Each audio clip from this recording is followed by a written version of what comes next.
No idea! We're having technical difficulties! So if Tony has to bow out for a second and come back in, don't you fucking worry about it. Ladies and gentlemen, welcome to episode 192 of Two Dudes and Some Bullshit. My name's Dave McCrae, coming to you live from the Voice Man Studios in Toronto, Canada. He's Tony Michael in Atlanta, Georgia. And tonight we're revisiting the Halloween franchise. Have things changed? Tony and I's top 10 moments. Has something changed? I don't know. Ladies and gentlemen, we are live!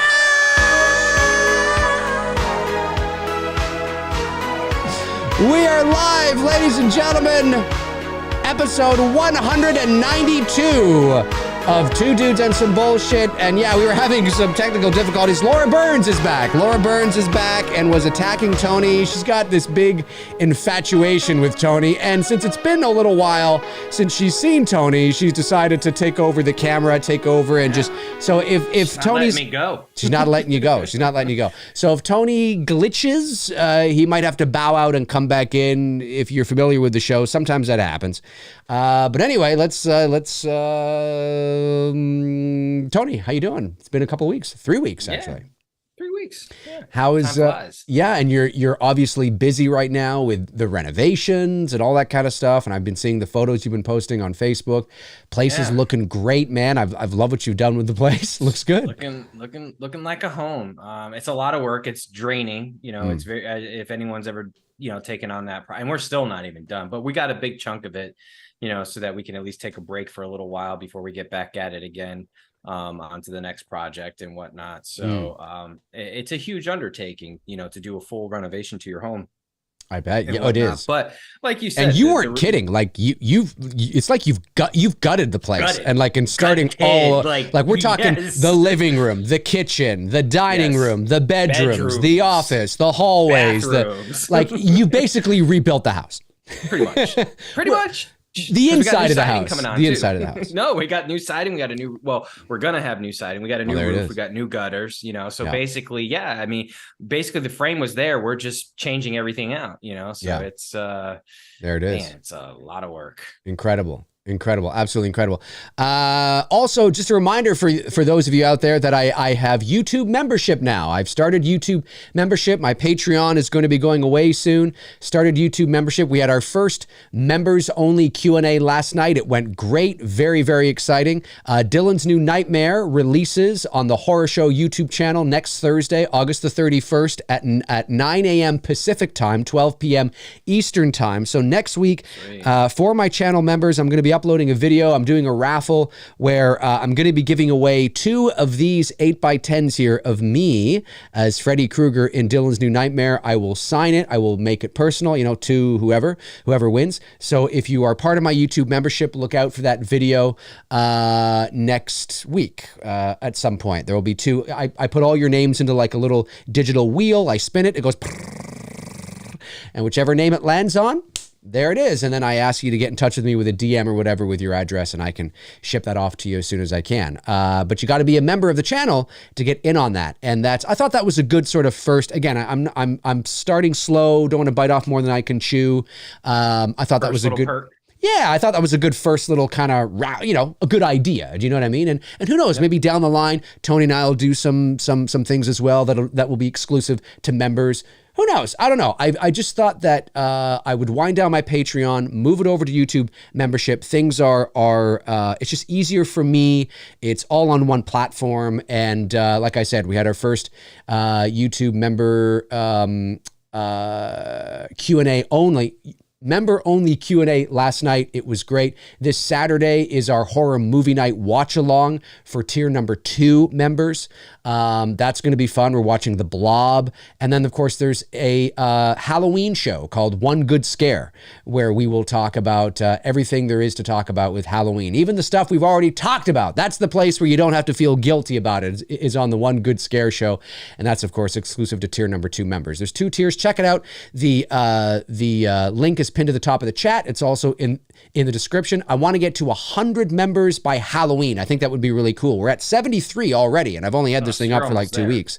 Almost there. I want to get to 100 by Halloween, maybe even 120 or 130 by the end of the year. I think it's entirely possible, but check it out via the link and see if anything there interests you. I think there might be something there. You get exclusive emojis and badges. There's a But Dave. Your name gets highlighted in the chat. So if you see somebody's name that is highlighted green with a little badge beside them, that's because they are members here. So anyway, yeah, I just thought I would get that out there and let you guys know that. Tony, any other things you want to say before we dive into today's topic? No, let's go. I'm ready. Let's do it. Okay, so the Halloween franchise is, now we've talked about this before. We've done, there are probably some people that are watching this going, but Dave, another Halloween episode. Pre-David Gordon Green trilogy, though. That's true. Yes, that's true. That's true. And well, we might, yes, yeah. This is, Tony and I thought, you know what, let's keep it light tonight and let's do something that is easy, that is sort of easy on the taste buds and, you know, fans are going to love. They're going to want. Heineken. Easy on the taste. Heineken. There you go. He's got it. I got my, this isn't water, folks. This is straight vodka. No, can you imagine? And we thought David now. Are getting Loomis drunk. Hey, there are my channel members putting the But Dave emoji in the chat. Look at that. But Dave. I love it. Maybe we should, hey, you know what? We should have a Tony Michael emoji. That'd be funny. Have like a, maybe like a, what would be I don't know. What would be a good Tony Michael emoji? Oh man. I don't know. You kissing Mandy Moore? I don't know. Maybe that. That could be good. Inside joke, folks. Inside joke. You had to have seen the photo today that he posted. Well, you know what? We'll think of something. Maybe you're just your beard. It's just a beard. It's just it's just a emoji beard or something. But anyway, yeah. So we thought, you know what? Now that the David Gordon Green trilogy's done, Halloween Ends is over. There's no Halloween for the foreseeable future. It will come around again. In what form, what medium, we don't know. We thought, you know what? Have things change now that we have some distance between Halloween Ends and now, and we've let that marinate. We've let the reality of that soak in. Have things changed? What are some of our favorite moments from the Halloween franchise, and are they still the same moments, or are they different? Or, is there new stuff? And so that's what we're doing. So we're doing a top 10. This is in no particular order. So this is not like. Not even a top 10, just our 10 favorite moments. Well, that's what I mean. Yeah. Exactly. Yes, you are absolutely right. I misspoke. Not a top 10. These are just 10 of our favorite moments. Now, they're not ours. Remember, they're ours. Everybody, that's right. Whatever yours are, list them in the, in the comment section after the stream. This is just moments that Dave and I are feeling throughout the entire franchise. That's it. And any movie, Halloween 3 can be included. Halloween 5 could be included. I mean, you never know. You never know. I didn't even think of that. You never know. I was thinking with Michael, but all right. Yeah, I know. Oh, no, well, I get. I got you.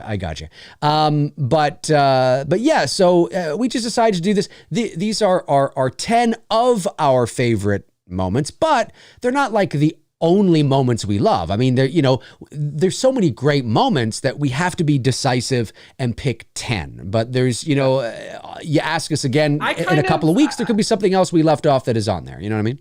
I kind of just took the approach of like, what am I feeling right now? You That's know what I mean? it. Like, right Exactly. now, today, when I'm thinking of the franchise, what, and when I think of a moment, what I'm thinking of is like, yeah, I love that moment. Like, oh man, I love that shot sequence, or the scene itself, whatever. That's what I'm kind of thinking of here. Yep. The movie may suck as a whole, but the moment is really fucking good. 100%. Listen, there are absolutely the moments so that people really need to work learn for you. how to separate the two, because That's it. The movie can suck, but the moment is pretty badass. 100%. I totally agree with you. So let's. Which is why I think I'm going to shock the shit out of everybody. I will be predictable on half the list, but I'm going to shock the shit out of everyone on the other half of the list. I guarantee it. I guarantee it. 100%. No one is going to predict the half that I have on here. Amazing.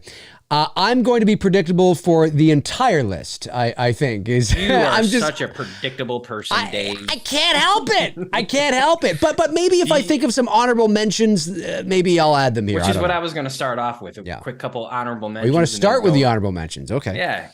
My two honorable. This just goes to show you where I'm kind of at right now. Right? Busta Rhymes. Yeah. Nope. Honorable mention number one. Yeah. Michael standing at the top of the staircase in the original Halloween. That's an honorable mention. That's an honorable mention for me right now. It's fantastic. Well, it's that second one. It's that right there, but that's a promo shot. But it's from that moment. Second honorable mention. Yeah. The scene itself. Michael stalking Lori in Rob Zombie's Halloween. That's a good moment. I thought the moment itself was really good. I thought Scout. The terrifying sound that was coming out of Scout, screaming for help as she's running away and whatnot. I don't think there's music there either for like a little bit. It's just the wind, for a little bit, and then the shape stock obviously. Yes, kicks in. But for like maybe 20 seconds, it's just the wind and the leaves, and she's. I like that. As much as we can say what we say about Rob Zombie's Halloween, that scene is a really fucking good scene. It's well acted. The music was great. The leaves, like you said, the leaves coming across the mood and atmosphere, as you would say. Yes. 2 thumbs up. So those are my 2 honorable mentions. Okay. All right. If I think of some, I might have to put mine at the end, but I wonder how many of ours are going to cross over though. I know. So probably a couple. I have a feeling a couple of ours will cross over. All right. So who wants to go first? I'll go first. All right. I'll start. Take it away. From Halloween Kills. So this is one. Yep. Michael creating his art, stabbing the guy on the table. As a fan of the franchise, we're always accustomed to seeing the payoff, which is the body being placed, right? However Michael is staging it. Yeah. I thought it was very cool that David Gordon Green took that creative and how the shot was framed as well too. Okay, because you've mentioned that a couple times. I thought it was a very creative shot, and it was very cool that we got to see, because I think, was it you? It might have been you. I'm not sure if I'm giving you the right credit here. I'm almost 100% sure I heard you say this. Michael Myers, as an adult, still has a childlike mind. Okay. And when you see him doing stuff like that, and I think you did, that's why I'm almost 100% sure I heard you say it. It just, you've talked about Halloween so much that like, I'm almost positive you said it. Right. And it's very true that Myers, even as an adult, has a childlike mind. So when he's doing that and just stabbing and you watch James Jude Courtney too, how like he's grabbing the knife, stabbing, and then he kind of pauses for a split. Like, you know what I mean? It's like he's creating his art, but like there's a bit of innocence to it. And I thought it was really cool because we never, Carpenter never filmed the setup, right, of him placing Annie on the bed and the tombstone and all that stuff. We just saw the payoff in the original Halloween. So it was cool to see that in Halloween Kills. So in thinking about it, in preparing for the show, I wanted to take the approach of, like we said here a few moments ago, what am I feeling right now? And I'm definitely feeling that scene. I think it's a very cool moment. Movie, we'll talk about that later. What about you? Yeah, listen, I think I think that is a great moment. It is. I didn't even think of that. I totally forgot about that moment. I would probably at this moment put that on my honorable mentions. Yeah. It is a great moment, and the way that she's sort of sitting there watching it, and what makes it so great too is that we never pull focus. So it's Michael's just enough in focus, but out of focus to create a cool shot. That's right, and we never pull focus. We never put him into focus at all. It's always from her perspective, almost like she's been stabbed in the neck. She's maybe got blurry vision. She's looking at, am I seeing that? Am I not seeing that? Yeah, no, it's a great moment for sure. It is a great moment in Halloween Kills for sure. Moment for me again. My list is not in order. Again, I'm just not going in order. Right? No. Okay. This is the first one. I got to go again. My list is so predictable, and I will be short with because there's nothing else to say that I haven't said already with this stuff. Is the sit up in Halloween 1. you know, when Laurie is sitting against the, you know, leaning against the wall, Nick Castle sits up behind her, does the head turn. I mean, it's classic. And I've talked about it ad nauseum on this channel. Again, I cannot help, you know, when I got into Halloween, there were only 2 Michael Myers movies. So I do think those earlier films portray him the best. I don't find, that doesn't mean there isn't a moment or a shot in like Halloween 4 or 5 or 6 or H2O or Resurrection, you know, that I could pick out and go, oh, I like this 15 seconds. But because in Halloween 1 and Halloween 2, in the early 80s, you know, there's so much good stuff in those 2 films, right? And so, if you notice, the scene I just mentioned in Kills and your scene are 2 very similar shots. The woman is the focal point in Kills. Laurie is the focal point in Halloween. Neither of them pull focus. Exactly. Neither of them pull focus. Damn, no, that's I wonder right. if David Gordon Green did that on purpose. I don't know. I'm not sure. I wonder if that's an Easter egg to Halloween, because how Michael is out of focus, because that is also on my list. So I'm taking it off now because that's one where I knew we were going to cross over and pick the same thing. Okay, well, don't take it off your list. I mean, it's there, but yeah. But yeah, it's a great moment, and you will find, to nobody's surprise, that a lot of my favorite moments are from those earlier films because there's such a deep pool to choose from.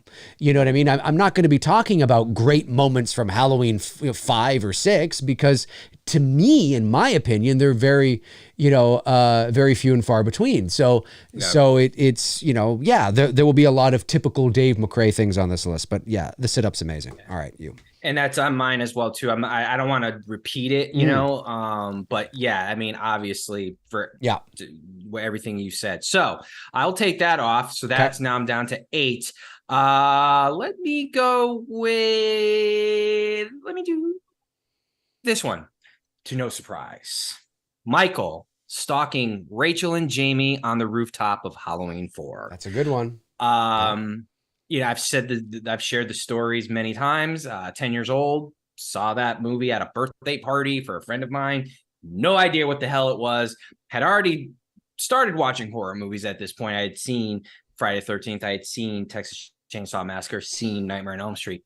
No fucking clue what the hell this was. And Halloween 4 is what introduced me to the franchise. And it's, up there. It's my second favorite in the franchise, next to the original. And, they nailed it. The suspense, the music, the acting from Ellie and Danielle Harris, and even George P. I'm not sure if he did the full scene or not. I know there was a couple guys who played Michael in that, even though I know George gets pretty much the full credit. But I just found out recently that what's his name from Friday the 13th played in several scenes as Michael as well too. In fact, he kills Kelly Meeker. Yeah, Tom Morga.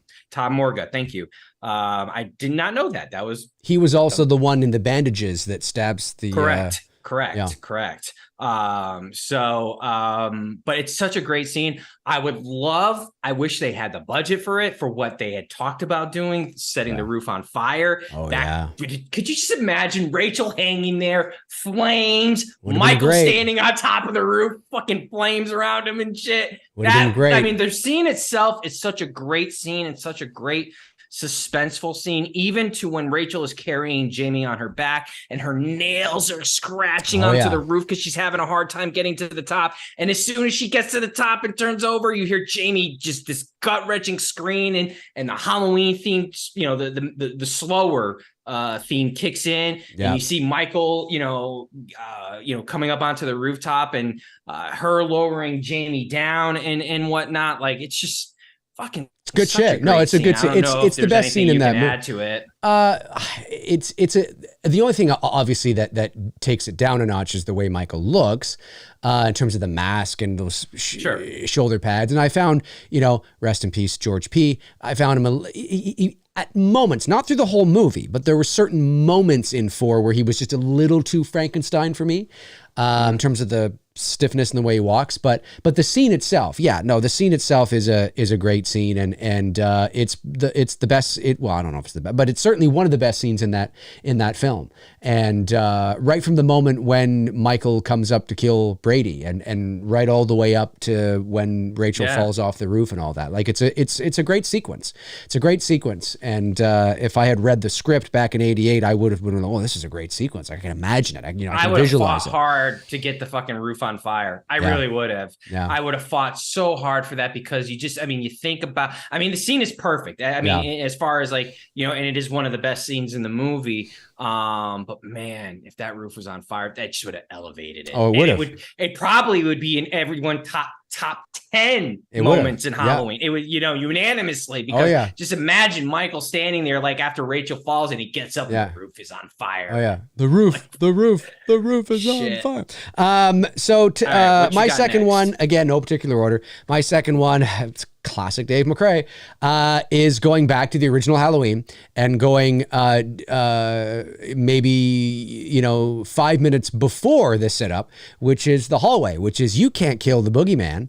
And then talking about pulling focus, we do pull focus, and we go from Laurie to Michael in the background. And that image of Michael just standing there, at the end of the hall, just is just, oh, it's so menacing. It's one of those moments that, there's not too many people I know anymore that haven't seen the original Halloween. But when I was younger, when I was growing up as a teenager and in my 20s, if I was sitting down to watch Halloween with somebody who had never seen it, that's one of those moments where I like watch them watch it, you know what I mean? To see their reaction, it's one of those things, right? And you always hope they feel the same way you do, but it's just the way he looks. And then as the sequence plays out. So it's that thing where, you can't kill the boogeyman, and then like, Tommy, Lindsay, get in there, blah, blah, blah, blah. And she's, trying to get everybody in there, and she goes, and then it cuts back and forth between what she's doing with the kids, and she's opening the closet, to Michael getting, closer and closer to the camera, but it's a low angle shot, right? It's a low angle shot. So he appears really menacing.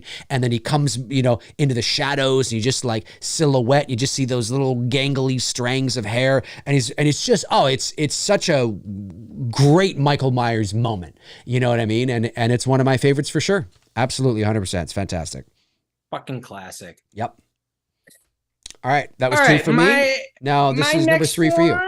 My next one, I will go with. I'll go with this one. Michael killing Janet in Halloween 2. Oh, that's what I've got on my list, baby. I had a feeling we were that was gonna be on both our lists, so we can chitty chat it about it right now. Yeah. It's obviously, you've mentioned this before. It's one of the closest moments to creating from the original, how they pulled the light up on him pulled the light up on Michael when he's standing behind Janet, and the mask looks very much like the original mask. And it's one of my favorite kills. It's the temple, needle in the temple. Still to this day will give me goosebumps. Anything near the temple always gives me goosebumps. It's close. I battle because there's something else on my list that, as far as moment of Michael, killing, it's definitely, if it's not one, it's two. It just depends on the day you ask me. Like, it goes back and forth between 1 and 2 as my favorite kill scene of Michael, and it's just a great scene. It is. It's I've often said that it is one of the most, if not the most, Halloween 1 moment in Halloween 2. Yes. Obviously the director of photography is Dean Cundy. And so I don't know who the key grip was. I don't know if he had the same lighting crew or not, but nonetheless, you have the same DP. So the way that, he was crafting the shots, and obviously it's to the vision of Rick Rosenthal, but that moment, just the Janet's backing up, and then just not Dick Warlock's face, obviously, but the mask just emerges from the darkness, and it's this red, you know what I mean? And well, depending on the version you watch, sometimes it's a little, it's really red, and sometimes it's a little kind of, desaturated a bit, but because of the color timing and all that, and the different versions and DVDs and Blu-rays and VHSs and 4Ks and all that. But nonetheless, it's this reddish sort of light, and he just kind of comes out of the darkness like that, and it's just, like you don't expect it. You know what I mean? And it's just like, oh, that's so fucking great. Like that's the shit, man. That's what I'm talking about. I wish we would have seen more of that. Now, again, you don't want to overstay your welcome, but certainly, like, you know, I think there were a couple of opportunities in the new David Gordon Green trilogy where you could have done something like that. And that's yeah, no, I love it too. I love it too. And it was on my list. Yeah, for sure. What do you got? Okay, let me see here. I'm going to go with, well, this might shock some people because it's going to, maybe not. I'm going to go with the Halloween 4, the dream sequence. At the beginning with... Okay, that actually does shock me a little bit. Okay. The dream sequence. Look, the mask is what it is, right? It is what it is. But for whatever reason, in that dream sequence, the mask looks pretty gnarly. It's like it's grown on me to a point where it, like, yes, it's still, but there's better examples throughout Halloween 4 where the mask doesn't look good. You know what I mean? Where it's kind of like, oh, it's the Halloween 4 mask. But during the dream sequence, you're like, oh yeah, it's the Halloween 4 mask, but this is a really cool sequence. Like, this is a cool moment. You know, his hand comes under the bed, the flash, and you know, the lightning, and you just kind of see his face. It's like, whoa, you know what I mean? And then she opens the door and he's right there and he looks down and he lifts up the knife like this, you know, and I think, and then, you know, Jamie, and the parents come out of the bedroom in slow motion, they're running down the hall, and I just think it's a really cool sequence. I think it's a cool moment, and I've always liked that moment in Halloween 4.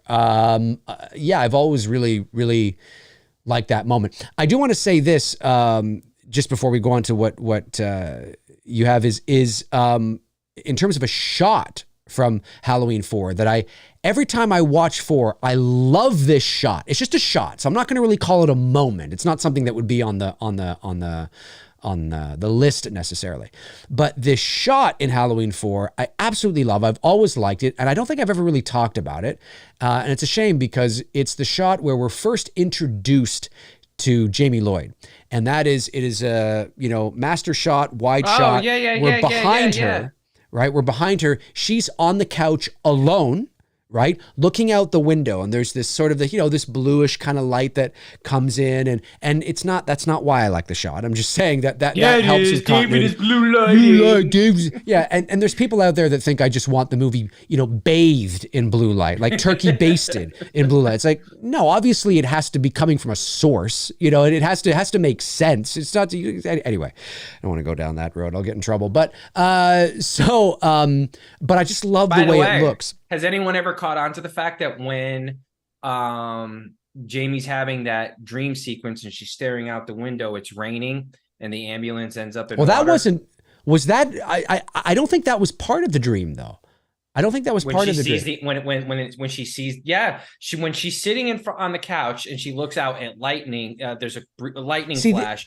And it's raining, you see the ambulance for a split second. You do, yes, you do. But then Rachel shows up. So are we? So is that a foreshadowing of where the ambulance is going to end up in the water? That's fascinating. That's a fascinating thing because I've always wondered that. And admittedly, I haven't watched Halloween 4 nearly as often as I've watched, obviously, you know, the originals. And so obviously I know it. I know part 4 very well. I can speak very confidently on it. But that's always been a sequence that I've wanted to dive into a bit more and that I haven't, because you're right. When she's at the couch, right? So that shot I love. Just we're behind her. We see the rain on the window in front of her, the silhouette sort of this little girl looking out the window. I don't think we're pushing in. I think it's just static, right? I don't think we're slowly pushing in at all. That would have been really cool. It's a static shot. Yeah, it's a static shot. Pull or push in. Okay, yeah. So it's, you know, a static shot, and you're right. And she's looking out the window. Then I think we cut to sort of on the other side, and we kind of see the rain, and she's looking and she's looking at the ambulance. The ambulance is out there. Is the ambulance really there? Because it wouldn't make sense really that the ambulance would be there. Or is it just another ambulance? It's not necessarily the ambulance that was taking Myers. Do we get a good look to see what, like, any writings on it or whatever? Because it wouldn't make sense because they're in Haddonfield. So it wouldn't make sense for that ambulance to be in Haddonfield and then the next day to be 4 hours away Yeah, you know what I'm that's saying? where you start getting into more of the deeper connection that Jamie has with Michael. You know, and that's what I'm saying. Is there a foreshadowing because it's raining? The ambulance ends up in water. I don't know about the rain and the water, although that's good. And that totally makes sense. I just mean, I don't know if they were thinking that deeply about it, but I definitely, the more I think about it, even just here in this conversation, feel that yes, that definitely was a moment of foreshadowing. 100%. 100%. Because it would not make any sense for that ambulance to already be in Haddonfield, right? You know what I mean? It's not. It's 4 hours away. You know what I mean? And so, and it's over in a fucking, you know, ravine or whatever. So, but I just love that shot. Just, we open up, this little girl, the rain on the window, the moonlight coming in. It lasts for, I don't know, 5 seconds maybe. It's not very long, but I've always really liked that shot. And thank you for bringing up, the ambulance and the foreshadowing thing, because that's cool. It's strong. That's cinematic language. And that's, you know, good stuff. That's good stuff. So yeah. Love the dream sequence in Halloween 4. All right. Next one. Wait, what are we up to now? That's 1, 2. I've still got 1, 2, 3, 4, 5, 6, 7 left. Okay, I think I've got like 6 or 7 left too. All right. So, all right. My next one is another one from Halloween Kills. The transition to the flashback sequence to Halloween 1978, Michael walking down the alleyway. I still remember when I saw it for the first time, just the over excitement that I got. And the reason why, that is the closest that I will ever get to seeing the original Halloween on the big screen for the first time, not knowing anything about it. I thought it was very cool that David Gordon Green gave that to us. I know we've talked about the idea of, you know, could they do a Halloween 1.5, you know, in between 1 and 2, and you see the sequence of events of Michael leading up to the hospital, and it would be a cool idea, but it would be a one and done movie because he gets to the hospital, you know what happens next. So I just remember just being like, this is so fucking cool, because you know, Dave and I, we were born a year later, or not a year later, but, you know, several months later in 79 after Halloween came out. So we never got to experience that. And that's the closest that we will ever get to experiencing the original Halloween on the big screen for the first time, not knowing anything about it. So I thought that was very cool that David Gordon Green gave that to us, and it was well done. I mean, they didn't overstay their welcome. The set designer did a phenomenal job. The attention to details to the Myers house and everything, and you know, I know there's a lot we can say negative about Halloween Kills. The flashback sequence is not one of them. No, agreed. And I have just I didn't get into specifics, but I have written here flashback. So I share the same thing. No, it's a you know, to piggyback off what you said, it's the best thing in Halloween Kills, the set decoration and the art decoration and just I mean, kudos to the art department and set deck and just the designing of because that was shot in a studio. I mean, that Myers house is not on a street. They're on a soundstage inside. So they built, you know, a street and with homes beside it and you know, with the facades and all that. And I thought they did a great job at you know, the lighting it and the attention to detail, the rain gutter thing and the guy who played Loomis. Yes. His name's Tom Jones, not that Tom Jones. It's not unusual to be loved by anyone. It was that guy. No, but it was this guy named Tom Jones. He's not an actor at all, but and that wasn't CG. It was, you know, prosthetics. And that's even crazier. The fact that he's not an actor, and you can do the prosthetics and stuff.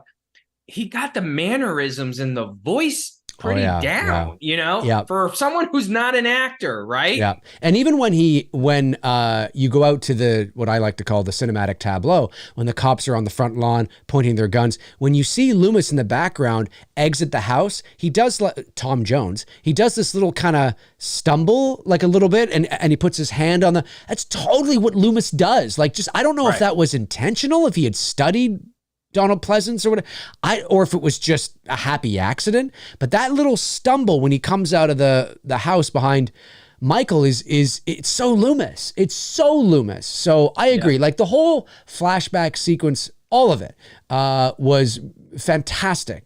And I thought Aaron Armstrong, who was Michael in that, obviously was great. The mask looked great. I totally believe for that, 10 minutes or whatever, that this was, 1978. This is 1970, and this is what was going on. For sure. This is what was going on after Michael got shot off the balcony at the Doyle house, and it's the closest you and I will ever get to experiencing the original Halloween on the big screen. Yep.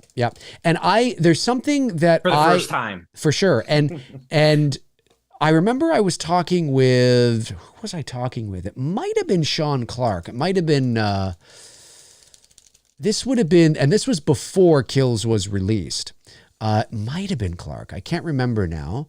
There's a couple of times that Sean and I have had some good phone calls where we've just sort of, talked about all kinds of stuff. And I think it was him. But I think it was. They actually shot a sequence. No, hang on. I don't know if they shot this. I stand to be corrected. I'm not sure if they shot this or if it was just in the script and they were going to shoot it, but they decided not to. I'm not sure which way this goes. And I'm going to give you the cliff notes on this because I'm a little hazy on the details. It's been, a couple of years now since I was told this information. But they either shot this or they were going to shoot it.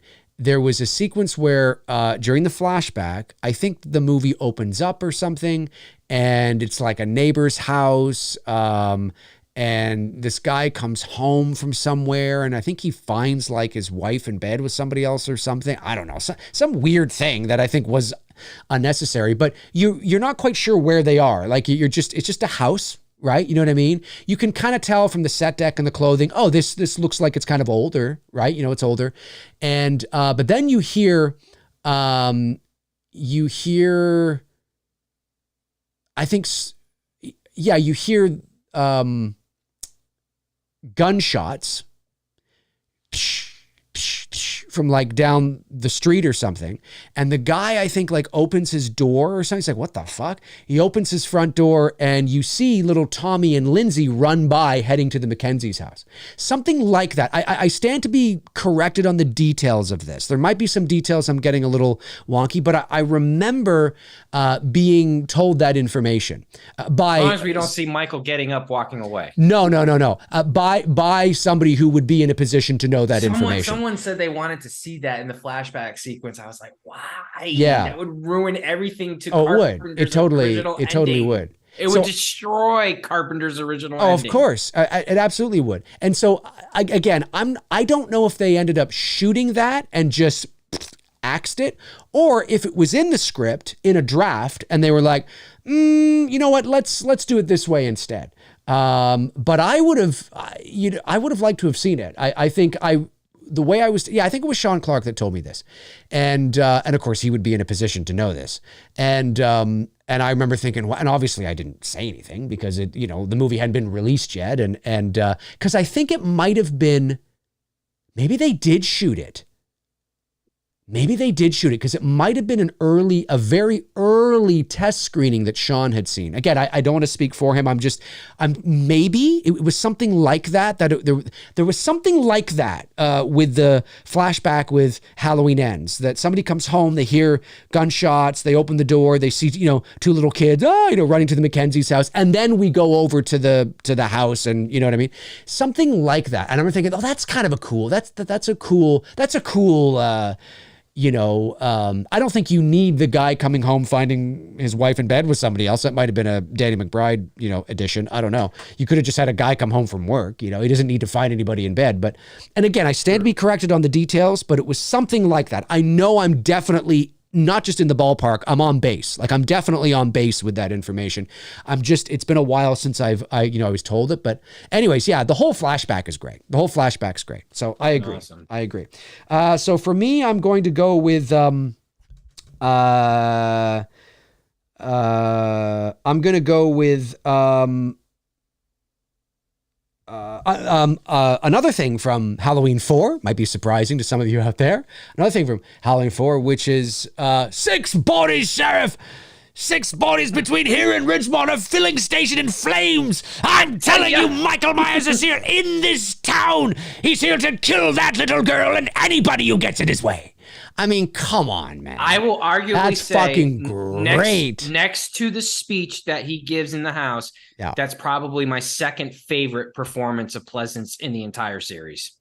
Because you can feel the urgency in his voice. You know what I mean? I believe what he's telling me. At this point, he's no longer Donald Pleasance. He is Dr. Loomis, and he is saying with urgency, please listen to me. Yes. Don't let this happen again. What happened years ago, you know, like listen to take what I'm saying seriously. There's people in danger. Let's get on. You know what I mean? Like that next, like I said, next to the speech, it's probably my second favorite Loomis moment in the entire franchise. I agree. I just want to say, Johnny Cahill in the chat here says, I also heard that Hawkins was supposed to get a scene implicating he was married and drunk the night of 78. Maybe it was Hawkins that came home and found his, don't quote me on this. I'm just, again, there's a little, maybe that's who it was. He came home, found his wife in bed with somebody else. He had a few beers or something. And then that's when he hears, here's the gunshots. There was some, I don't know if it was Hawkins. I stand to be corrected, but that scene, whatever it was there, that was something I think they actually shot, but didn't have it in. Anyway, that's too bad. I'd love to see it on like a deleted scene thing. Cool. I agree with everything you've said. It's the look on his face. He said, I'm telling you, Michael Myers is in this town. He's having a stroke, because it's so like crazy. It's so crazy. So yeah, I agree. Yeah. Anyways, you're next. All right. I got another one from Halloween Kills. What? Wow. All right. Believe it or not, Halloween Kills has a lot of really good fucking moments. Unfortunately, it's surrounded by a shitty fucking movie. Michael stalking Lindsay. What I loved about that scene in the park is, well, the performance by the actress and the actor, and the choice of pretty much going ambient sound. No music. It almost sounds like a heartbeat, at times. The lighting was great. It was very suspenseful. Just all around a really good scene. Unfortunately, in Halloween Kills, we didn't get many of those with Lindsay. I was hoping to see a little bit more with her. We definitely didn't get shit with her in Halloween Ends. No. But as far as the whole scene itself, it's a solid scene. And I like the creative decisions that they chose to do with that scene and executing it. I agree. You're talking. Sorry, you're talking about the scene when he's chasing her, right? Or stalking. I'm stalking her. I have that on my list as well. Yeah. I love when she's hiding and he's just there on the bridge, covering her mouth. Yes, it's a great moment. It's a great moment from that film, and I have it on my list. No too. Music. They pretty well. Nope. You kind of hear this like slow, very slow, drony sort of sound, like a heartbeat sound, yes, right? Yes. And I thought that was a very cool, because they easily could have done the shape stalks, right? Yep. You totally could do that, and it would be fine. It's great. Yep. I like the fact that they went ambient with it. I'm like, that's really fucking cool. Very creative choice. Yep, it's good stuff. I'm going Halloween 4 again. What's going on, Dave? What's happening? I thought you said this. I thought you were going old. I'm just saying. The ending of Halloween 4. Yeah, that's on mine as well. There's next to the original. Come on. You know what I mean? The best ending next to the original. There she is at the top of the stairs, lifts the scissors up, in her right hand, and as I've often said, Dr. Loomis was going to murder her. He was going to kill her. He was going to blast her. He was going to blast her away. And if it wasn't for Meeker... That's the version I want. Him blasting her. Yes, that's the version I want to. But if it wasn't for Meeker, he would have done it. He would have, that goes to show you where, how insane it is for him. How dangerous this girl is, that he was willing to shoot a little girl. Like, that's how crazy that is. I don't think that gets enough, you know what I mean? It's just like, oh, it's cool. No. He was going to fucking murder her. Do we not think about that? Loomis was going to shoot her. And it's not like he made the choice to stop. He didn't make the choice to stop. Meeker intervened. If Meeker didn't intervene, he would have shot her. He would have shot a little girl. That's how much he does not want to go through this again. I think it's the outside of Halloween, of course, from 1978 and Halloween 2 from 81. I think it's a terrific ending for the franchise. It brings it full circle. It really is. Yeah. I mean, if you want to talk about the best ending to this franchise, Halloween 4. It full circle. Like outside of the original, of course, when you go into a franchise. Yeah. Correct. Yeah. It's fantastic because it's full circle. Evil won. And here you have, again, the cinematic language in the scene, right? The symbolism. There's a little girl. Now, she's not holding a butcher knife. She's holding scissors, but nonetheless, she's in a clown costume. She's just, and at that time, because there is no Halloween 5, we just assumed that she murdered her foster mother, right? We don't know that she survived. We don't know that till part 5. I heard, correct me if I'm wrong, but I heard that there was a pre-draft or an early version to Halloween 5 where Mrs. Carruthers actually, she survives and she forgives Jamie, but the stepfather doesn't. Stepfather has issues with her. That's possible. I don't know how accurate that is. Someone needs to fact check me on that, and I'm sure I'm very confident that will happen. But I thought I heard that there was an early draft version of where she was it's possible the mother she understood like that the effect of Halloween 4, the events that happened, she's not blaming Jamie for it, something like that. I don't know how accurate that is, or if what I heard was correct, or if it's even true, but it's entirely possible. But I think it's a great ending because again, it's a dark ending, and the credits. I love how the credits. When we go to the credits, there's no like rock music playing that takes you out of the moment. No, it's just this soundscape, very similar to what it was at during the opening credits, right? Before the theme kicks in. Yeah, that's right. It's just this soundscape, and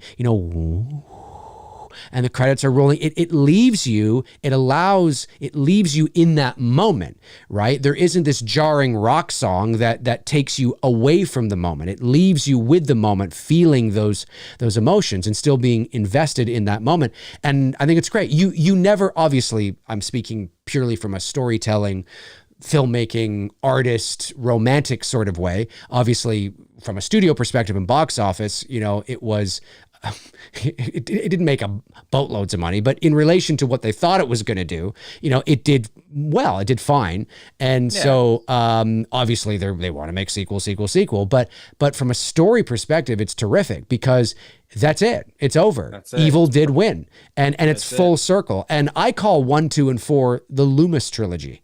You know what I mean? Yeah. Like it's a perfect sort of just kind of you can watch the original intent. Its own merits, its own thing. Michael's gone at the end. That's it. And that's kind of that's the mysterious ending, right? That's the mysterious ending where he's gone. Dun, dun, dun, dun, and the credits roll and you just hear, in the different places where he was. That's the mysterious ending. That's the original intention ending. He's out there. He's everywhere. That's it. Or if you want the happy ending, you go with Halloween 2. Because what that does too with the ending, when when Loomis comes into the house and he says, yes, Michael, he's dead. He's in hell. He's buried where he belongs. Right. To quickly transition to, no, evil still lives on. Well, that's it. He's not gone. Yeah, that's right. That's right. And if you want the happy ending, you go with Halloween 2, because obviously Michael is, it's time, Michael. He walks, he falls to the ground and he's burnt. He burns to death. That's the end. He burns to death. He's burning there on the ground. He burns to death. Lori is taken off in an ambulance, probably to the next town, maybe to Russellville. I don't know. She's taken to another hospital, obviously. I'm sure her parents met her at that hospital later in the day, and she went on with her life. And that's the end. Michael's dead. So there's that. So there's the mysterious ending, the original intent, right? There's the happy ending, happy. She doesn't look that happy in the back of the ambulance, but I'm sure she's relieved. There's the happy ending where evil, good triumphs over evil. And then there's the dark ending. And the dark ending is Halloween 4, where it's like, oh, fuck. You know what I mean? And then just cut to black and that's it. You don't need that. That's it. If they had never made another Halloween movie ever, whew, man, some good shit. So yeah, the ending to Halloween 4. Awesome. All right. I think I'm going to hold off on these 3 and go with another one from Halloween Kills. Halloween Kills is making a strong representation tonight. Unfortunately, again, that damn movie. A lot of great moments. Not a great movie. Michael killing the fireman. Walking out of the house with the fucking flames around him. God, it's so badass. If I had the budget to create that as a photo, are you fucking kidding me? I mean, it arguably between Janet's death and that are probably my 2 favorite kill sequences. And there are times when Michael is just doing his shit to the fireman. It's probably today it's my favorite. Okay, today it is my favorite because it's just, you know, the whole setup to it. It's, you know, him slow motion walking out of the house, just badass. You know what I mean? Great stuff. Standing there with the what's it called? The halogen, I think. Halogen or something. Or someone in the chat room help me out. What's halogen or halogen? Halogen or whatever it is. It's something like that. It's something like that. It's a firefighter's tool. Correct. Yeah. He's got that, and he just and then he just walks off the steps and walks up and just wrecks havoc. Wrecks fucking havoc. It is just so badass. I could not, like, again, when I started thinking of my favorite moments right now, moments that I'm feeling with this franchise, such a great fucking moment. Love that whole scene. It is a great moment, dude. I couldn't agree with you more. I don't have it on my list, but I mean, it could easily, ask me, piggyback. Ask me again next week, and it could be on my list. Do you know what I'm saying? Again, if you're just tuning in, these are not like the definitive top 10. It's not a top 10. These are just, Tony and I are revisiting the franchise now that there's been some distance between David Gordon Green's trilogy and wherever you know what I mean? It's all done now. It's wrapped up. The franchise has been closed for a while. And we're just revisiting to see if our favorite moments, we picked 10 favorite moments from the franchise. Are they still our favorite moments? But there's so many great moments that you ask us again a month from now, and we might, our list could be a bit different. You know what I mean? It's all about what we're feeling in this moment. And I could easily put the firefighter thing on my list, like, a couple of weeks from now. Look, that's the whole point, like with Halloween Kills, man, it's like, half of my list tonight was from that movie because there are moments, there are like the Michael killing the fireman. Yeah. I can't sit there and not acknowledge that. That's a fucking badass scene. I mean, from start to finish, the whole scene. But again, unfortunately, you get the rest of it that, you get the rest of the sandwich, and it's just like, ugh. Like, no, I know. Evil dies tonight! Evil dies tonight, but what the hell? Come on. The firefighter scene, look, it's just the way he comes out, the water's, dripping off the thing, the fire out of him. No, it's great. It's badass. It's WWE badass. Like old school. All Michael's missing is fucking beers and clashing them together. Now, don't think I have to say this. Because when I mention WWE, sometimes viewers mistakenly think that I am a fan of WWE and I know all about WWE. Because when I mention WWE, all of a sudden I've noticed that I will often get, DMs or questions about wrestling, and I don't know anything about it. I mean, obviously I know what the WWE is. I know what it is, but I haven't watched it since like the Attitude Era. I have no idea what's going on, I'm with you on who the wrestlers are. I'm just saying that him coming out of the house was like, Stone Cold coming down, whatever, right? You know what I'm saying? I'm just trying to think of an analogy, but I'm not knocking it. I'm just saying that because some people are like, Dave, so, what do you think about Billy Bob, the Axeman versus, I'm just like, who? If you want to talk WWE, WWF, come to me. There you go. That's my shit. Now if you start talking to me about the new stuff, I haven't watched.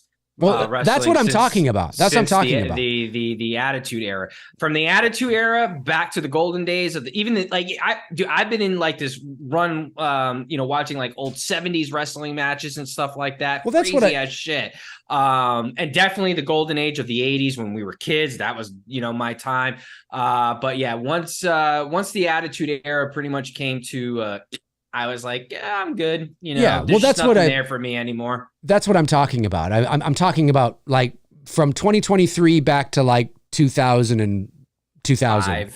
You know what I mean? Yeah, It's like I haven't, I don't, you know, if you want to talk about, I don't know, The Rock and Stone Cold and The Undertaker, sure, I could probably talk a little bit about that. But even then, you know, you bring up a match and I might be like, I don't know. You know what I mean? Basically, for me, Austin's last match at, I think it's WrestleMania 19 against The Rock.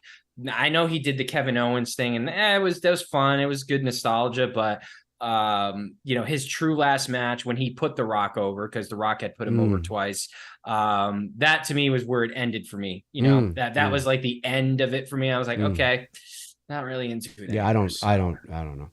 All right. The firefighter thing for me, I'm going back to Halloween 2, 1981, and the moment when Michael steps out at the end, when he steps out underneath that red light and he starts chasing Lori in the parking lot. He starts chasing Lori across the parking lot. She's banging on the hospital, you know, doors, and it's and he's walking like, you know, and there's like terrific split lighting on his face as he's walking into the light, you know, the parking lot lights, and it's just, the mask looks great, and it's just fucking awesome. It's just it's an awesome sequence, an awesome moment, right up to when he just walks through the doors and Loomis shoots him again. So that's definitely one of my favorite moments. I think it's really awesome. Great fucking moment. Yeah, it's a great moment too, and that's Halloween 2, 1981. All right, my next one. Now, before I get shit to it, I understand we need to suspend our belief a little bit. Disbelief. I'm sorry, disbelief a little bit. For the setup, but the payoff. I don't give a fuck what anyone says. The payoff is still badass, and that is Halloween 4. Michael Myers on top of the hood of the truck going after Rachel, and the theme music kicks in and he's just fucking hanging on there reaching for her. I love the whole, I understand him getting on the truck, climbing onto the truck, throwing everybody off the truck. I get it. And nobody hears this. Nobody hears it. I get it. I understand. But we're talking about moments, and I'm talking about the moment the music kicks, and I'm talking about when Rachel tosses Earl's butt out the fucking truck. He hits the ground, and the moment she closes the door and fucking tries to shift the fucking truck into gear, and the music kicks in, that whole sequence up until he falls off and she hits him, and all, like, it's just so fucking good. I understand they had to come up with an idea.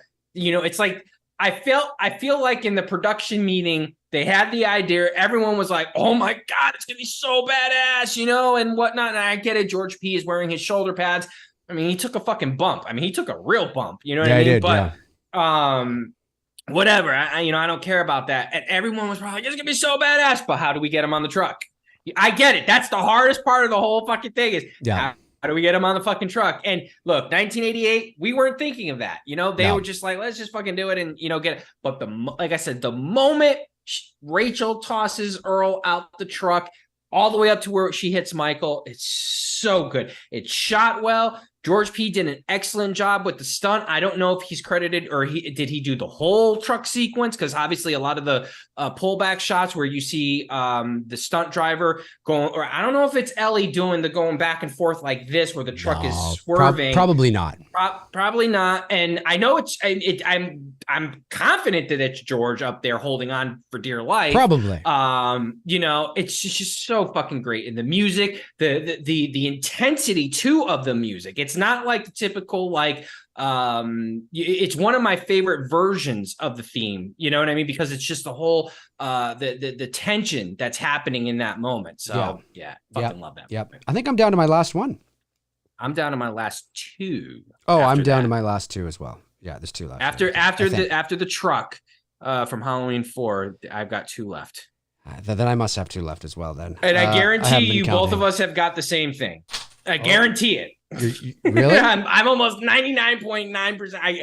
I will be shocked if the two that I have left are not on yours. I will be stunned. I have a feeling they're probably not. I don't know why. All right. Let's see. All right. Trick or treat, motherfucker. Yes, it's on my list, ladies and gentlemen. No, it's not. The CGI mask. The CGI mask is there. Yeah, the tear from Halloween 5, ladies and gentlemen. The tear. Uncle, see? Oh Boogeyman? God, no! A big woman. A big fat woman. No, he doesn't say big fat woman. Cookie woman. A big woman. No, cookie woman. No, none of that is on my list. What do you got? I've got, one is from Halloween 18, actually. And it's the moment when this was Christopher Nelson, actually, not James Jude Courtney, when he smashes through the window and starts attacking Laurie and gets his fingers blown off.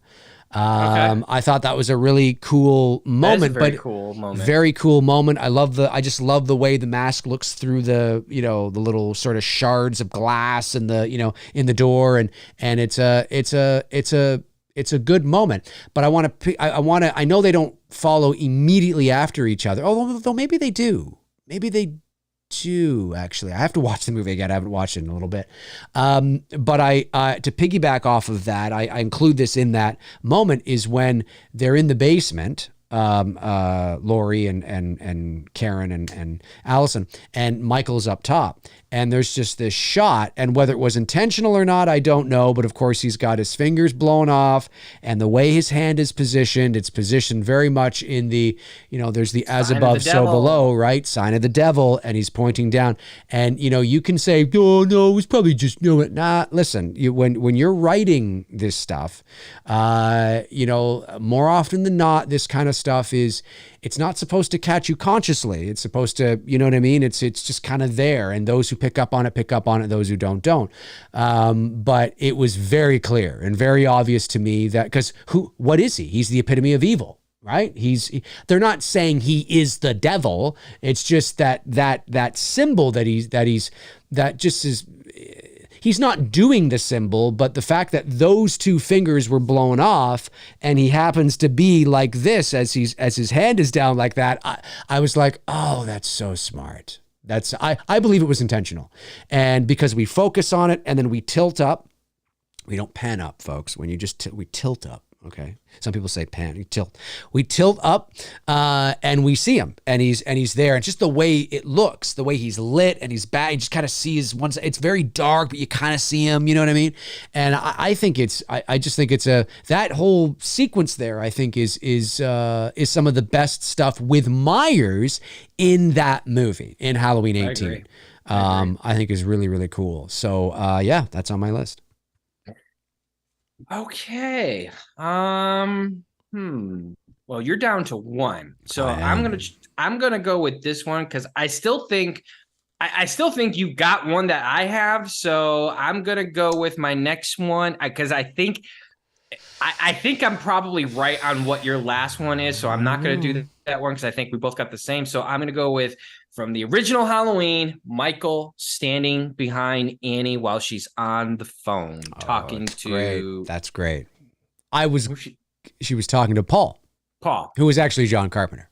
Correct. Yeah. I was hoping you would sing the song. That's why I said, who was she talking to? There you go. Oh, Paul. I was doing a long setup there. She's talking to who? No keys, but please, my Paul. Look, it's an iconic still photograph. Everyone has it. Just the way the whole sequence is set up. Her, walking into frame. Into the frame of the back doors. Michael's there. Her walking out back towards it. He's gone. It's great. Like, look, for 1978, that had to have been bugging people the fuck out. It really did. It's great. It's great shit. And still holds up to this day. It's creepy. Like you think he's gonna do something, but he's not. He's just standing there looking at her. The whole scene is just a creepy ass scene, but it's just well executed and badass. I agree. And I was actually going to put that on my list, but I took it off and I replaced it with the ending of Halloween 4. But that could easily be on my list. Yeah, that's a great moment from Halloween 1. There's so many, like, that's what I mean. I tried to, I know at the beginning I said, I don't think people are going to be too surprised. Maybe some people were surprised how often I put part 4 on here, but I was trying to kind of change it up a little bit. Everyone's going to be shocked the amount of times I put kill on here. I think, yeah. But again, we're talking about moments, right? We're not talking about, the quality of the movie or anything like that. So I wonder if my last one is the same as yours. I have this feeling it's not. I don't know why. And okay, so unless I'm brain farting and there's something I should be picking that I'm not picking. There's no way. In fact, I will be shocked as fuck if this is not on your list. Oh my God. Now I'm nervous. I'm like, I'm trying to think. Is there something that I There's no way. There's no way. I can't believe you would not put this on your list. There's no fucking way. I don't think it is. It's so iconic that there's no way. It's so iconic. Yeah. Dude, I don't know. What do you got? Reveal it. I don't know, man. The suspense is killing me here. I just went, so you got to go. I know, but I'm a little nervous. Okay, well, I picked when Michael was crossing the street after Laurie. That's what I picked. That's mine. Are you serious? Dead serious. Michael stalking Laurie across the street. I mean, there's no fucking way I was not gonna. I mean, that's probably one of my favorite moments. From the moment the song kicks in and he's walking down the stairs. And then she's outside and he comes around the house and the intensity of the shapes, just walk, Nick. Just walk. That's it. That was the only direction he had. And God damn it, did he ever. Yeah.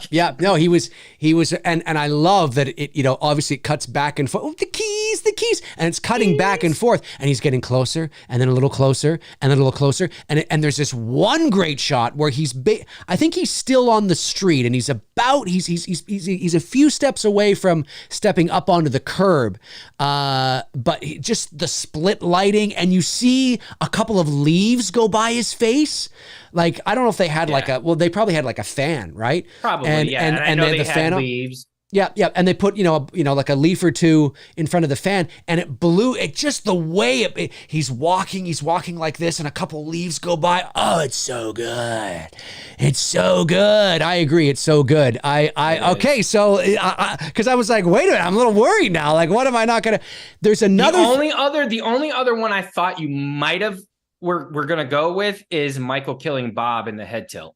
Oh yeah. That was the only other thing I thought you when you started talking, I'm like, well, shit, what else could he put on there because I knew that was going to be mine. It's one of my favorite moments in the original film, but I was like, well, he could go Bob's death with the head tilt. Bob's death is great.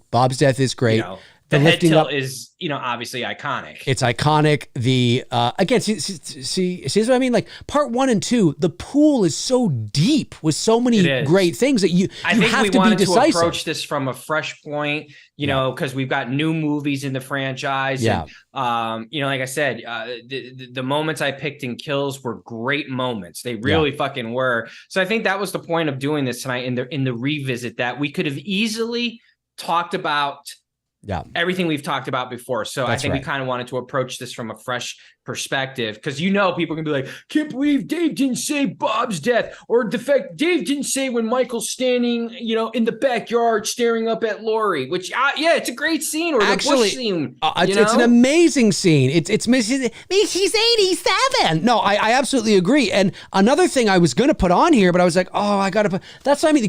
It doesn't mean like, just because we left some things off doesn't mean we don't like them. Again, ask us again next week and it could be on They're here. on there.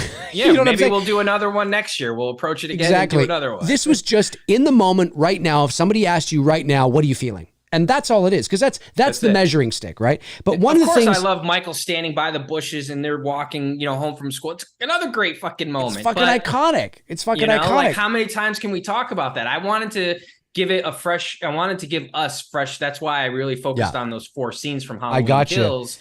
Because it gave us something fresh to talk about. That's right. And another moment that I was going to have on here, but I switched it for something. Again, this is the thing. I was going to have the hedge scene on here, like you said, and then I switched that out for something from 4, because I was trying to, again, make it, I said, I think I'm going to be predictable. I was being a little, tongue in cheek because I was trying to be less predictable. But I was, when Tommy looks out the window and sees the shape, across the street, right? The silhouette. The debate of is it Deborah Hill or not? It's not Deborah Hill. It's Nick Castle. Yeah, we now know that. But we now know that. But right? but that's so cool. Like that, just the way it's very Hitchcockian. You know what I mean? It's old school. Just the way it looks and the music, ding ding ding ding. Laurie, there's somebody outside. Tommy, there's nobody out there. There's a billionaire outside. Yeah. And that's a great moment. You know what I mean? There's so many. The pool is so deep, ladies and gentlemen. Michael going into the Elrod's house, Mr. Elrod, Mrs. Elrod, like a great, with the three of them lined up with, when he grabs the knife and shit, that's another great scene from Halloween too. 100%. I mean, like you said, there's so many that we can go through. I just think we both were kind of approaching this like, what could we talk about like right now? What are we feeling right now that gives us, and that's why I focused on more new.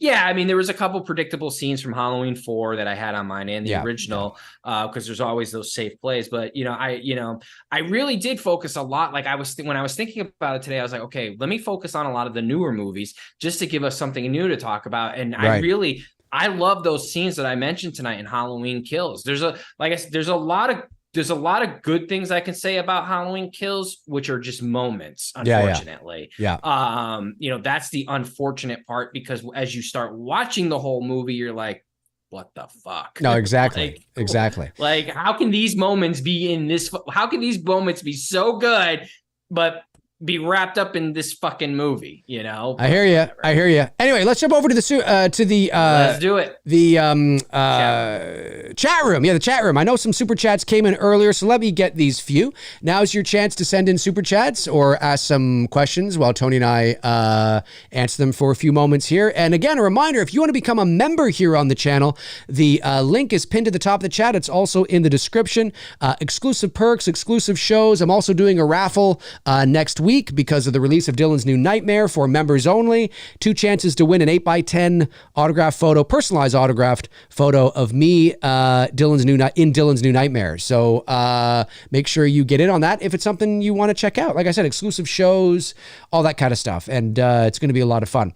All right, so let me see here. Let's go to these super chats. There we are. Josh McKenna sends in a very generous super chat of $19.99 and says, I'm excited for the release date of It's Me, Billy Chapter 2. Yes, I announced that today. 50 years to the day. It is true. I told one of my friends, and she is planning on watching it with her whole family. She's planning on watching Chapter 1 this week. Amazing, amazing. Well, tell your friend I say hello and thank you. Yes, I made the announcement earlier today across my social media that It's Me, Billy Chapter 2 will release on October the 11th, 2024, next year. And why October the 11th? Why, Dave, that's weird. Why are you not waiting until December? What's going on? Well, that's because the original Black Christmas was released here in Canada on October the 11th, 1974, the exact same day as the Texas Chainsaw Massacre, believe it or not. They were both released on the same day. Now, the Texas Chainsaw Massacre had a bit of a wider release, but they both released on October the 11th, 1974.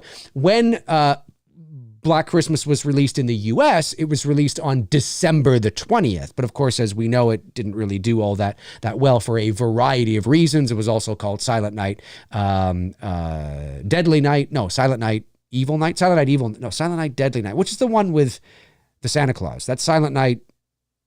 I always get these mixed up. Anyway, you know what I'm talking about. Mixed up too. You know what I'm talking about. And so we thought, we talked about it. Bruce and I obviously were neck deep in pre-production right now on Chapter 2, and we thought, what would be a good release date for the film? Not that we needed to announce that right now, but we thought, well, it's so obvious. It's October the 11th, which is also a Friday next year, which works out well. And that means we are releasing It's Me, Billy Chapter 2, the conclusion to the Black Christmas story, 50 years to the day, not the month. To the day. To the day. October the 11th, 2024. I mean, pending any sort of reason we would have to move it, of course. But yeah, thank you, Josh. Really appreciate that. Happy Sanjo, one of our great one of our great contributors here and channel members has gifted a membership to somebody. That's amazing. That's amazing. That's Thank you so much for doing that. Happy, really appreciate that. Yeah, I forgot that channel members can do that. They can gift memberships to other people if they want. So I really appreciate that. Happy, thank you. The Classically Deceased sends in $5 and says, hey guys, today is the 10-year anniversary of You're Next. Do you guys like that movie? I've never seen You're Next. Have you seen that movie? Have you seen that film? Is that the one where they like the people try to not invade, but like they go into like the rich family's home? And no, that's like, The Purge, I think. No, I think it is You're Next. Is it You're Next? They got like animal masks or something like that. I don't know. That's The Strangers? No, it's not The Strangers. Animal masks? I think that's The Purge. I think you're thinking of The Purge. I've heard of You're Next, but I've never seen You're Next.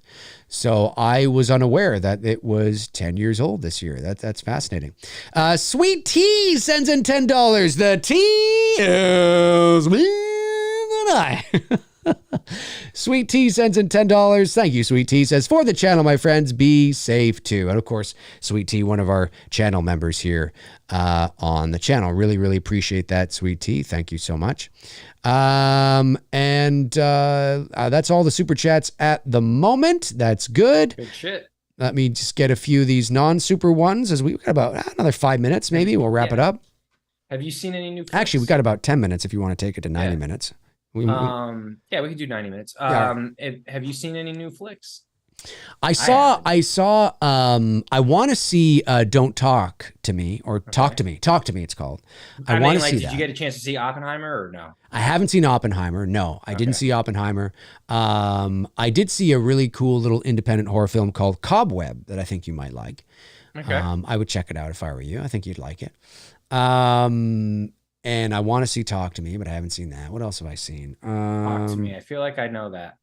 I feel like I've seen the preview for that. Talk to Me? Yeah. Oh, you probably have. Yeah. No, it's getting a lot of good buzz right now, and Bruce saw it in the theater with his son or his kids, and he said he really liked it too. So, but then other than that, no, I haven't. I did go see Barbie, and I actually really enjoyed it. I actually really did.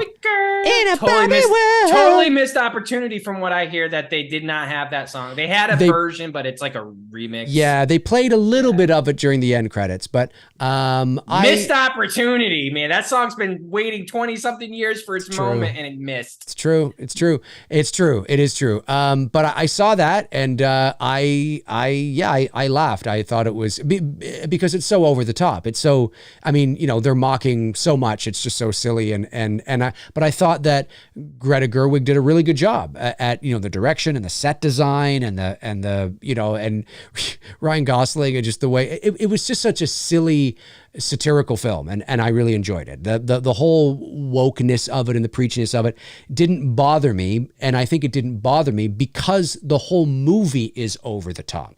You put preachiness in a movie that's supposed to be grounded in reality, well, then it feels more intrusive and on the nose and condescending.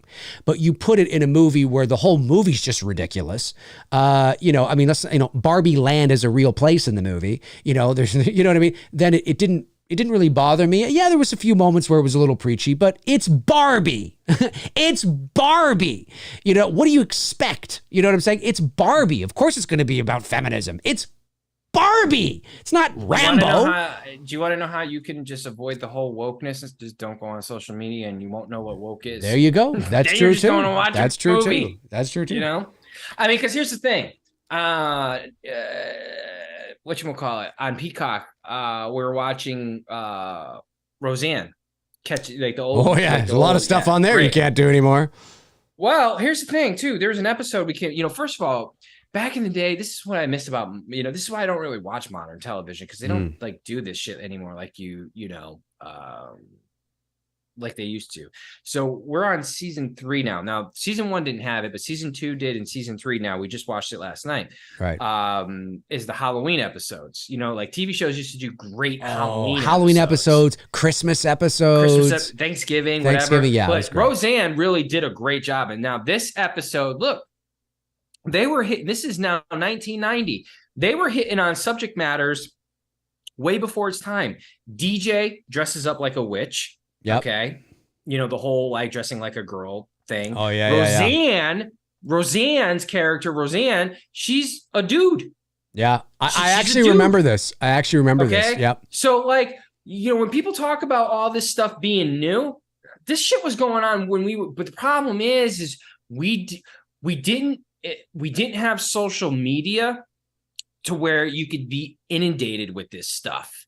Okay. So when you talk about how great it was and how we were the better generation, we did the same shit. TV shows were doing the same shit. Okay. Home Improvement had an episode where one of the kids dressed up as like Raggedy Ann. You know what I mean? That's a doll, right? Yeah. The doll. My walk-in impression. Doll. The doll. Your doll. Where are you going? To find Chucky. Right. You know, I mean, so like people talk about all this wokeness and all this, like how, like, you know, whatever and whatnot. Dude, they were hitting on these subject matters even then. Yeah. Again. Yeah. The reason why it wasn't so, you know. Oh, because it's not condescending, pretentious, and preachy. Well, that, and we weren't inundated with it on social media, but it was there. That's true. It was there. Oh yeah, for sure. For sure. Yeah. No, I agree. I agree with everything you've said. And I know, you know, I received some, and to nobody's surprise, I mean, I'm not surprised. I received some backlash that you liked Barbie. I'm like, yeah, because I went in knowing it's Barbie. Any fucking dude that goes in there going, well, it was kind of woke and feminine. It's Barbie. Of course it's, what do you expect? You're not seeing Rambo. First of all, if you getting mad over a Barbie movie, you gotta recheck a lot of things. You gotta check your dick at the door. Like, I think that's just really what it's about. You know what I'm saying? Listen, it was fun. I enjoyed it. I had a good time. I laughed. I had a good time, and it was over the top, and it was funny, and it was silly, and, you know, and I thought Ryan Gosling and what's her face there? Why am I blanking on her name? Margot Robbie. Margot Robbie, thank you. I thought they did a great job. I laughed quite a bit, and I'm not the only guy. I'm not the only guy that has seen it. Yeah, we will. I think you'll definitely. There's those moments, right, where you're like, oh yeah, here's the moment, right? You know what I mean? But there's so much in there that you'll probably find funny, like the way, like they're mocking so much that I just thought it was kind of silly. Not everybody did, right? That's fair. Not everybody did, but I did. I just thought it was funny. But anyway, I saw Indiana Jones and the Dial of Destiny, and it's not yay or nay. Yay or nay? I would say overall yay. Okay. It's not the original trilogy, of course. I mean, of course not. He's 80. You know, but I think it's not the train wreck that the culture war YouTube channels would lead you to believe it is.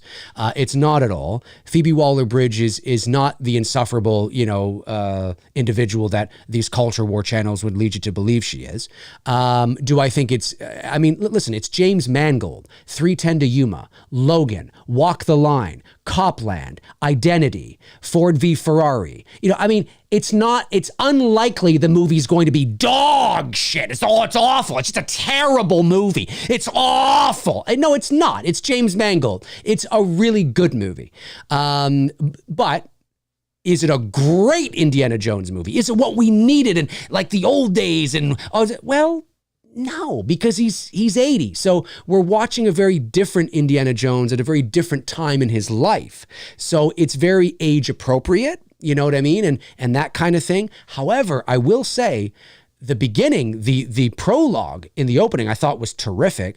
The de-aged Ford, well, it's not really de-aging, but the younger Ford, the way they made him look younger, is incredible. It's the best. I don't know I'll just put de-aging in quotes. It's the best de-aging I've ever seen. There's many moments where I'm like, holy fuck, this looks like I'm watching an Indiana Jones movie from like 1992. Like it's the fourth movie from back then. It's like, it was so convincing. The only thing that I don't know why they didn't change this was it was still his 80-year-old voice. So it was a little kind of took you out of it a bit, but everything else was so convincing. I felt like I was watching an old school Indiana Jones movie for the first, 20 minutes. It was so, I had no issues with it. Like there's certain moments where it might be a little better than others, but overall, I thought the de-aging was incredibly convincing. Overall, all things considered, an Indiana Jones movie in 2023, it was fine. It's exactly what I said it was going to be, right? I'm going in watching an aging rock band on a farewell tour. It's not going to be Back in Black. There.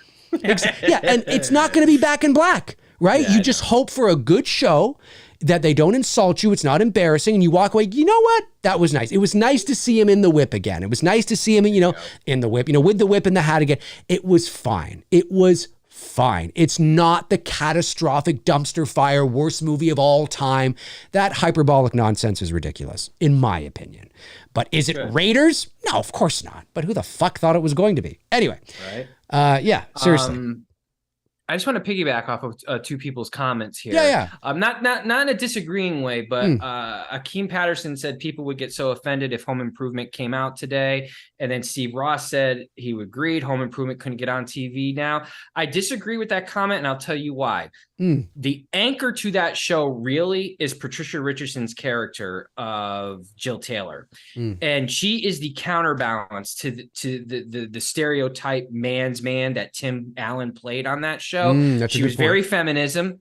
And she was hitting all the feminist stuff now that we're seeing today all over. She was doing that. If you watch that show, she's basically doing all that, her character, the way they wrote her. And I know she firmly believes a lot of that stuff with women's right and feminism and stuff like that. Going back to college and, being a woman, not just being the nuclear family mom staying at home, taking care of the kids. Right. That it was a partnership between her and Tim in the household, that they're both raising the kids together, and Jill can still do her own thing and be a strong woman and whatnot. I actually think the show could be on today in today's world, because I still believe that you have a lot of those guys out there that are mans, the tool guys and all that stuff like that. And you have strong, sound-minded, women like Jill. And I think it can be it's still very relatable. It was well written. So I'm not disagreeing with you guys. I disagree on the fact that I think the show could work today.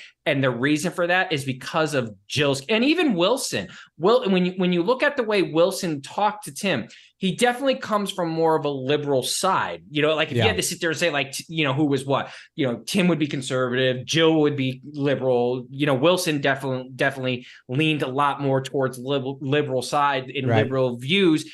But the way he talked with Tim and in their bond and their friendship is that he got Tim, and this is what we should all be doing with each other, in our views, is he got Tim to open his mind to see things, from a different perspective. That's perspective, right? And I thought that was so well written that's why I think the show, and even Jonathan Taylor Thomas's character as well too, very much he was an activist in a lot of things. If I remember correctly, that's how they wrote Randy as he got older, got involved with a lot of stuff that, I know Brad was the typical jock and Mark, was the off kid, right? Or whatever. I think Home Improvement very much could do well today in today's society. And not, you're always going to have the people, like Dave said, who griped about Indiana Jones. You're always going to have people who are going to gripe about stuff. But I think the show could very much succeed in our society today. Yeah, I tend to agree with that assessment, because Jill was the counterbalance to Tim. Exactly. Tim was that, man's man, right? He was the man's man. But it's a caricature of it, right? It's the stereotype. They're playing into the stereotype, and Jill was the voice of reason. Jill would often be like, well, Tim, I don't know if we should, you know what I mean? And so I agree with that. And Wilson too. He was the voice of reason. There's many things that Tim was ready to do, but Wilson talked him down from doing it, because you got to kind of do it from this perspective instead. You know what I mean? I think there was a lot of growing up that Tim needed to do, even from a certain perspective. That just kind of like, you know what? Yeah, I you know what I mean? And so, no, I tend to agree with that. I think that's actually a very good point. That's why, when you sit there and look, I mean, I'm not I mean, there are very few shows that I can list, modern shows, okay, that I can list off that will stand the test of time. And there ain't many of them, but there's a reason why that Dave and I can sit here and talk about shows like whether it's Cheers or Home Improvement, Roseanne, or any shows that they were well written. Yeah, they were. Friends, Frasier, Friends, Yeah. Taxi, Who's the Boss, Growing Pains. These are well-written shows that dealt with a lot of issues that we still deal with in society today. We don't do that anymore. The reason why I say that with a lot of these modern, first of all, they're cranking out too much shit. And secondly, they're cranking out shit with an agenda. There was not an agenda with a lot of these television shows. They still, though, the thing is that, like I just said, they still address, like the Halloween episode that we watched last night. DJ's dressing like a witch, and Dan is having a problem with his boy dressing like a female. Yeah. Until they get to the payoff of the show where Dan realizes that he's still his son and he loves him, and that's it. You know what I mean? Today, it's more like in your face. We're hammering, you know what I mean? Like, whereas back in the day, it wasn't all just about that. They told good stories, and that's why these old shows, the only new shit I watch, Yellowstone, and that's coming to an end. 1923, which is a prequel to Yellowstone. I don't know when that's coming back. And, that's more part of the streaming. Stranger Things, which these kids are going to be fucking retiring and like, yeah, they're going to be 45 by the time they finish because the strike is on right now. Right? So they, Cobra Kai, the longer it goes on, but there's just not, I know she has a, handful of television shows, not many like that are new, like maybe 5 that she's into watching. But there's just not a lot of, I understand. There's just not a lot of good television like there was like that we had. I mean, you think about the peak of television between the 70s, All in the Family, Jefferson, Good Times, MASH. Well, and then what it transitioned into the 80s and 90s, like, agree. I don't know. No, I agree. What happened to TV, but it sucks. Jordan Christie sends in $9.99 and says, you've talked a lot about the pros of slow burn approach to horror. What's your thoughts on a potential con being less rewatchability over time once you know the outcome compared to busier movies? Well, you know what? Look, I think it's a great question. I think it comes down to, you always know the outcome of a movie, regardless of whether it's a slow burn or a busier film, as you've said, right? If you've seen the movie, you know how it ends, no matter what kind of a horror movie it is. I think it just really comes down to, there's a number of factors, but it really comes down to preference and taste and what you particularly find scary or what really you find creepy and eerie and just it's about taste, right? There are some people, believe it or not, that find Terrifier scary. You know what I mean? And love the gratuitous blood, guts, and gore films, and that's all they watch.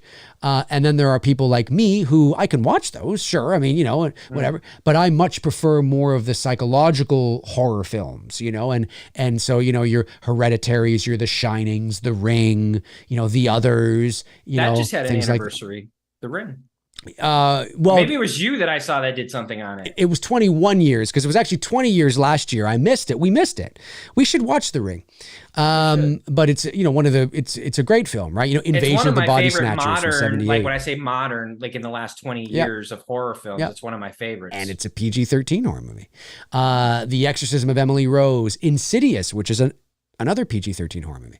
I'm hearing mixed things now with this one with Patrick. I almost said Neil Patrick Harris. Patrick Wilson. Yeah. Well, I just want to finish with. I'm hearing mixed things on that now. Like some people really like it, and some people, like. Yeah, I've heard the same. I haven't seen it, but I would say that if you're the kind of person that needs more stimulus as you watch a movie or a horror movie, right? You need more things to happen.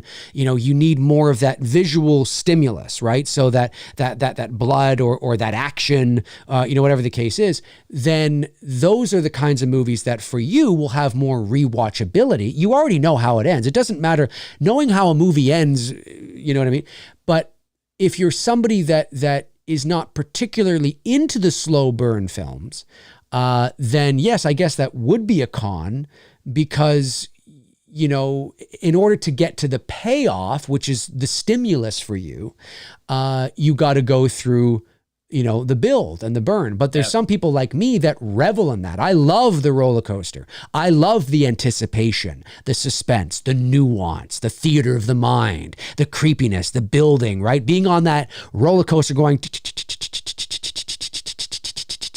and you're like, holy fuck, because you're just waiting for that drop and you're in the front row and you know what I mean? There's that climb, Jaws, you know, that climb is I revel. I love that. And to me, that's what's truly scary is, you know, the mystery and the eeriness and the creepiness. And that doesn't mean I can't enjoy more of a paint by numbers sort of horror movie and blood and guts and all that kind of stuff. But I think it really just comes down to taste. I don't think, basically what I'm trying to say is whether you find a movie rewatchable or not really just comes down to your preference in a horror movie. I don't think a slow burn is any less rewatchable than a movie that's busier. True. I mean, I rewatch The Ring, The Others, The Shining. I'll rewatch it any day of the week and 5 times on Sunday. I'm fully invested. You know what I mean? Even though it takes a bit to get to the stimulus, you know, but there's little bits of stimulus along the way too. It's not like there's nothing and then the payoff. It's no pun intended, but it's an insidious build, right? You know, insidious just means a gradual build of tension. You know what I mean? And so I you know, I like that kind of stuff. So yeah, that's my answer to that. Good shit. And then one last super chat here from Jeff Harris, ends in 499. And thank you, Jeff. And says, have you guys ever seen Fire in the Sky from 1993? Yes, absolutely. I feel like I have. What's that about? That's based on that true story of Travis Walton and the UFO abduction and those 4 loggers that were out in the... Fire in the Sky is a great film. I knew the name sound familiar. Yeah, Fire in the Sky is a great film. For sure. Yeah. Great film. All right, folks, we've hit just over 90 minutes. I want to really thank, of course, our great moderators, Frank Riker, Tabitha Short, Darren Sands, Chris Baber, Cody Snyder, and Andrew Stevens. Thank you for doing what you guys do. Which I figured out that was tonight. Yes, and our channel members. That's right. Thank you to our channel members as well. I can't list all 73 of you, but you know who you are. You know who you are. So if you want to become a crazy channel member here on the channel, the link is pinned to the top of the chat at this moment. But if you're watching after the fact, the link is in the description. Check them out. There's 2 tiers. Lots of cool stuff we're doing here on the channel. Exclusive shows, all that kind of stuff. Check it out. Would love to have you on board. We want to get to 100 members by Halloween. We're at like 73 right now. I think it's totally doable. And let us know in the comment section. Let Tony and I know your thoughts, your favorite moments from the Halloween franchise. Now that there's been some distance between the David Gordon Green trilogy and now, has your mind changed? It's just for fun, folks. We're here just to have fun. It's not to take it serious. Nothing Dave and I said tonight were cemented in stone. Not the gospel. No, and well, my list was, but anyway. Yeah, we mentioned a few honorable mentions, and there's a lot more out there. It's just, you know, we just kind of approached this, like I said a couple times tonight, like we wanted to have a fresh take. And that's why I threw in a few of the moments from Halloween Kills, just so that we had something new to talk about rather than just rehashing the same shit that you guys, you know, heard a year or whenever whenever we did this. No, you're absolutely right. You're absolutely right. And this 8x10, 2 of these autographed by me will be available, but to members only. To members only. I'm holding a raffle next week because Dylan's New Nightmare releases on Thursday, August the 31st. Not on this channel, on the Horror Show YouTube channel, Cecil Laird's channel at 9 a.m. Pacific time, 12 p.m. Eastern time. So look out for that next Thursday, folks. And Tony and I will be back soon. Thanks, everybody. Really appreciate it. You guys are amazing. And we will talk to you soon. All righty. Cheers.